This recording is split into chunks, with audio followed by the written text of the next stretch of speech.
Hello to all of you under the sound of my voice. Hope you had a blessed weekend and a blessed day. This is David Denham, owner of Josiah Transportation Service, located in Irvington, New Jersey. Out here in South Jersey, coming from Stafford, New Jersey, to drop off my pickups in Teterboro, New Jersey. So if you'd like to know the type of transportation I do, please go to my company's webpage, JosiahTransportationService.com. Once again, my company's webpage is JosiahTransportationService.com. My Facebook business page is Josiah Denham Transportation LLC. My Facebook company page is, my Facebook business page is Josiah Denham Transportation LLC. My company phone number is 862-240-2023. That's 862-240-2023. The areas we service are New York, New Jersey, Philly, Connecticut, Delaware. It's a black-owned business and it's named after my son, so you support the legacy. Enjoy some of this comedy, whatever you don't listen to, while I'm on my way to Teterboro to drop off. It's fun. Scary, but it's fun. We hit a rock, bounce off, I turn around, I don't see Naeem no more. It's one of my closest friends, so now I'm scared. I'm worried, right? Oh shit, where's Naeem at? I turn around, Naeem's foot is caught on the clamp on the side of the rag, and we're dragging him, right? But he's so scared, he's not blinking. He's just looking at me like this. So he was like, pull me up, man, pull me up, pull me up. Now, I couldn't pull him up because I was laughing. Like, you ever get that laugh when you get that cramp? Like, you know what I'm talking about? He said, pull me up. I can't, man, I got a cramp. He's like, pull me up. Like, I'm serious, this shit hurt like hell, man. Your eyes, you ain't blinking. Blink so I can stop laughing, right? So finally, he blinked, so I stopped laughing. I get him back in the raft, like, yo, that's it, take me back. I'm not doing this shit no more. I'm like, dude, what you mean you're not doing this no more? You made me do it. We gonna finish. No, I'm serious. We start arguing. Lance was in the back. He's like, yo, y'all better focus, because Hellhole is coming up. Hellhole is a waterfall that's probably like from that balcony to the floor, right? But it goes straight down. The only way you get out of Hellhole, you gotta ride the wave. You don't ride the wave, you get stuck in the middle, they gotta come and chop you out. Because all the water gets to flood your raft, so they gotta get you out, right? I'm having so much fun, I start talking shit. I'm so small, where I can lean on the front of the raft like a hood on me. I was like, fuck Hellhole. Ah! I didn't want to do Titanic, I wanted to be original. Ah! So Lance, I'm serious, focus, y'all, focus. We go down Hellhole. Lance was like, everybody paddle, paddle, paddle. We all start paddling as hard as we could. It did not look like we were gonna make it outside of Hellhole. So we all locked eyes at the same time. Everybody jumped out the raft. We all jumped out. I saved myself. I didn't give a fuck about nobody. My wife, nobody. I got to a rock. I turned around. I saw my wife doing some weird kind of doggy paddle, trying to get to me. But when I saw her, I didn't want her to see me see her, because then she would want me to get back in the water and go get her. I wasn't gonna do it. So I turned around this way and act like I never saw her. She's like, Kevin, help! Where are you? Where you been? You gotta be a part of your own rescue. You gotta help me help you. She's like, fuck you. I understand, right? Now, she finally got to the rock. This was the second time that I left somebody for dead and they survived. Once again, it was an awkward moment. I didn't know what to say. I was like, hey, look who made herself a swimmer. Up top, give me some, bring it in. She didn't want to hear none of that shit, right? So she gets on the rock, Nick gets on the rock, Lance is like a Marine. He got his paddle in his mouth, his cast out the water, he's doing a doggy paddle with one arm. He gets on the rock, I'm like, okay, where's Naeem? It's like my best friend, I'm worried right now. I don't know what to think, because my friend isn't here. I'm like, Lance, where my friend at? He's like, yo, don't worry, he's underwater, he'll pop up. But wait, what you mean he'll pop up? Like he gonna pop up dead? He's like, well, if he is, we can bring him back. I said, what? What do you mean? We can bring him back, man? No, we gotta go get him. On cue, Naeem pops up, right?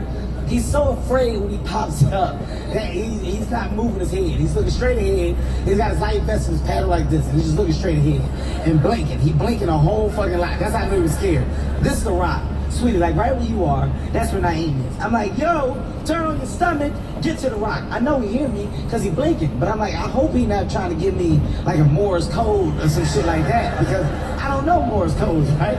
So I'm like, yo, turn your stomach, get to the rock. This asshole keeps floating past the damn rock. I'm looking at him, he's looking at me, blinking like shit.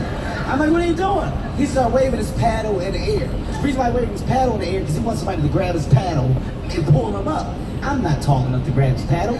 I'm not even about to attempt to reach out and fall so I can be in the same predicament as him. I didn't want that problem. So Nate was like, throw him a lifeline. I was like, what if we need it? Let him deal with this situation. So he's going down the middle of the raft, right? He's now doing this with his paddle in the middle of the river, going back and forth because he wants somebody to grab him, pull him in the raft. And like I said, we're the only black people there. All the other white families that were there are like semi-pros. They do this all the time. They're like professionals. Some parents were like using their kids as paddles. They were doing tricks. Like, it was serious. I'm real serious. Now, Naeem is a Muslim. Here's why I tell this story. He's a Muslim. He's been a Muslim his whole life. A serious Muslim. Like, not a half-ass Muslim. Like, he one of the Muslims that read the back of packets. You know what I'm talking about? Like, hey man, you want a Starburst? Let me see the packet. Give it to me. Let me see it. Read that. Look, that's pork right there. Look, I told you, man, that's pork. He one of them Muslims, right? This is why I tell a story. He's in the middle of the river, waving his paddle back and forth. This white guy's going right towards him. The white guy smacked his paddle out the way. Move, man. You messing up the trail. I saw this with my own eyes. Move. You messing up the trail, man. Naeem, without hesitation, he was like, Jesus, please help. He didn't even ask Allah for help. He went straight to Christianity. He wasn't like, Allah, I'm about to die. Where you at, man? He's like, Jesus, come help. I told him he's a phony. He should eat a pork sandwich and kill himself immediately. Now this is some of the best comedy clips on the planet. Let All Out Radio on Sirius XM 96. I'm a married dude. I told you that earlier. Me and the wife, we've been together 12 years. 12 years we've been together. Yeah, I guess you can clap for that. She's a lucky woman. She's truly a lucky woman. But 12 years. I'm not that guy. I don't bash my wife. She's an angel. I just got to keep on repeating it to myself because it's positive reinforcement according to my radio therapist. Thank you, Dr. Drew. You know? She's an angel. She's no saint, because saints are wonderful people. We all know that. But angels, every once in a while, they get tempted. They fall from grace. Usually during the middle of the month for a whole week. I keep track of it. Thank you to my Cycle app. That's my secret weapon on the battle.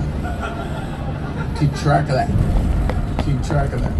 So beautiful lady, if you let her tell it, she likes to tell little stories. She tells it, oh, I saved him. She says stuff like that. Or I rescued him. That was it. And I was like, I don't know how you rescued me or saved me, because I remember being happy and free. In 1998, I was free, man. I was a stallion. I was just a stallion, just galloping. Long hair, that's like, doing filthy stuff and I was doing stuff in bathrooms and in between cars. I hardly bathed. I used to turn my t-shirt inside out, but she saw me from across the street with her friend, and she was like, oh, look at him, look at that one. And her friend was like, I don't know, he doesn't even look like a purebred. She was like, I don't care. And she goes, you're gonna have to brush that out. And she was like, I'll brush it out and I'll bathe him. And that's what she did. I wasn't paying attention. She slapped a collar on me and dragged me inside the house. And now that's the condensed version. I tried to run away, but she had hurricane impact windows, and you can't break through those. You can't break through those like that. And plus she had air conditioning and cable and food in the refrigerator. That's how I became domesticated, I guess is the best way I can describe it. To keep it real, I have a backyard. I go and pee in a corner every once in a while. Keep it real, like that. I have a grill now. That's my area, the backyard. I have a grill, and she tells me, invite your friends over. And I was like, oh, I could have my friends come over? And she was like, yeah. Because I still have friends who are stallions, and they're out there still roaming free, and sometimes you don't get enough food when you're out there. And sure enough, I invited them, and they came out, and they came, and they had free food, and they came into my backyard, and we were having fun. I was cooking the steaks and whatnot, flipping them, medium rare, well done, you know. But here's where it got weird. She also invited her friends, right? And I didn't think that was cool, because they just sat in the sunroom, and they were just pointing at us as we were in the backyard. Then they grabbed balls out of nowhere. Balls appeared, and they threw the balls in the backyard just to see how we played with each other. And I was like,